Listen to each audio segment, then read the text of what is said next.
to be joined by David DuFour, security expert at Webroot. And David, important topic here today. Seems that a day doesn't go by where we don't hear about a cyber attack or a data leak of some sort. So I know you're here to maybe kind of give some tips and get some people through the rest of this year here safely and securely online. So maybe give a couple of your top tips, ways to protect information and stay safe online. Well, you're absolutely right. The tools that the cyber criminals use are getting much more prevalent and much easier for them to actually implement. So I think we're only going to see an increase in these types of attacks where people are trying to get your information.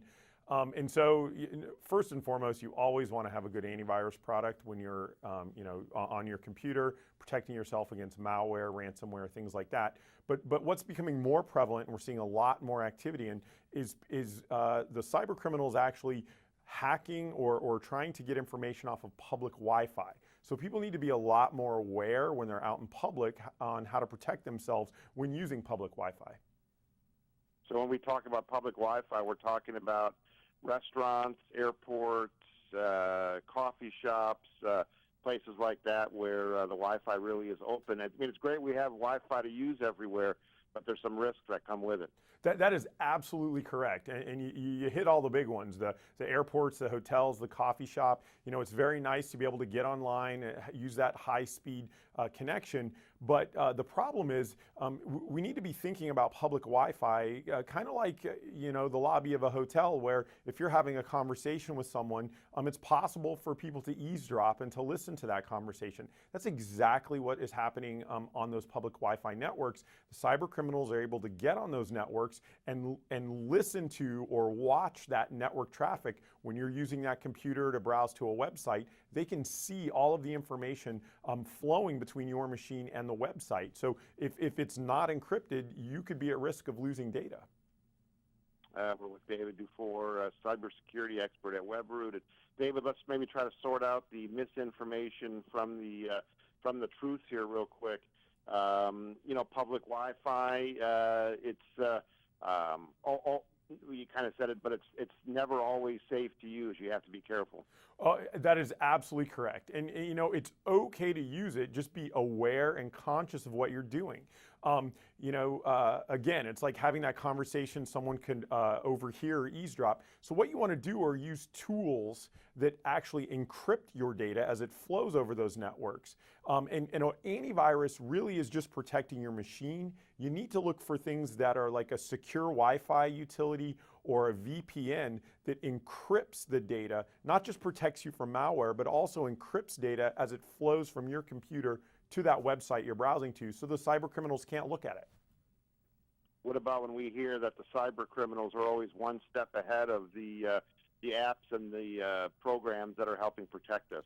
Well, no, that's a good point. So you absolutely have to use reputable tools that are available, in the marketplace, and make sure you're getting them from reputable sources. There's a lot of antivirus tools, a lot of VPN tools, but the problem is sometimes it's possible for the malicious actors to embed malicious code inside those tools and give them away for free online or give them away from non-reputable locations. So you absolutely want to go to reputable places for downloading information for your smartphone or for your PC or your Mac to ensure you've got a good product that's going to protect you.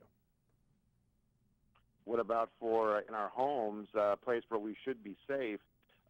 People that use products like the Amazon Echo Dot, Google Home products, and other products maybe hooked up to a hub in our home, are those susceptible to hacks?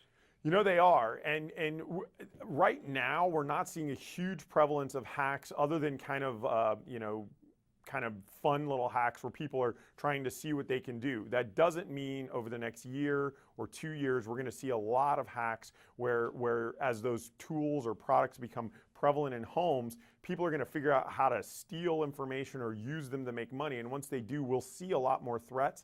But right now we're not seeing a ton of threats with the smart home things like the Echo or tools like that or products like that. Yeah, if our data is at risk, David, what are the cyber criminals? What are they looking to capture from us, and what are they looking to do with that data? You know, they're trying to capture as much information about as many people as possible. They're doing a couple of things. Some of the criminals are going to use that to, if they can get credit card information or bank account information, they're going to just immediately go try to buy things or steal money with that. But a larger number of folks are actually collating all that information, selling it online, and then what happens is another bad actor, another cyber criminal comes along, buys that information, and uses it to get on social media, to get on websites, and actually spread malware through that trusted, you as a user have built a trusted relationship with people, and they're going to try to spread malware through the trust that others have in you by using your accounts online. Yeah, very scary. We're wrapping up here with David DuFour from Webroot. And David, the holiday season is fastly approaching. That means a lot of people maybe that aren't online as much get online to do online shopping now, or researching products online. What kind of danger do they face for people maybe that aren't online all the time, or that are looking to do online shopping? Always scary. Yes, you really, that's a great point. As the holidays coming up, make sure you're absolutely on the website of the retailer you're buying. Don't click a link in an email. Don't be redirected there. Type it in that address bar, Amazon.com or whatever website you're intending to go to. And another big thing, use credit cards when you're shopping online, not your debit card. There's a lot of protections that are available to you when you're using a credit card that aren't available when you're using a debit card. So it's really important people are sure they're on the website where they want to make a purchase and they're actually using credit cards, not debit cards. Yeah, great idea. You get those layers of protection with credit cards, and that's a whole other topic. That absolutely is. Protecting yourself using credit cards and debit cards. David, where can people go for more information? And great talking with you. So webroot.com/Wi-Fi. We have a ton of information about what we've talked about today, and a lot of tips and things like that to follow. Great fall advice, and David, thanks again for all your time. Hey, great being here. Take care.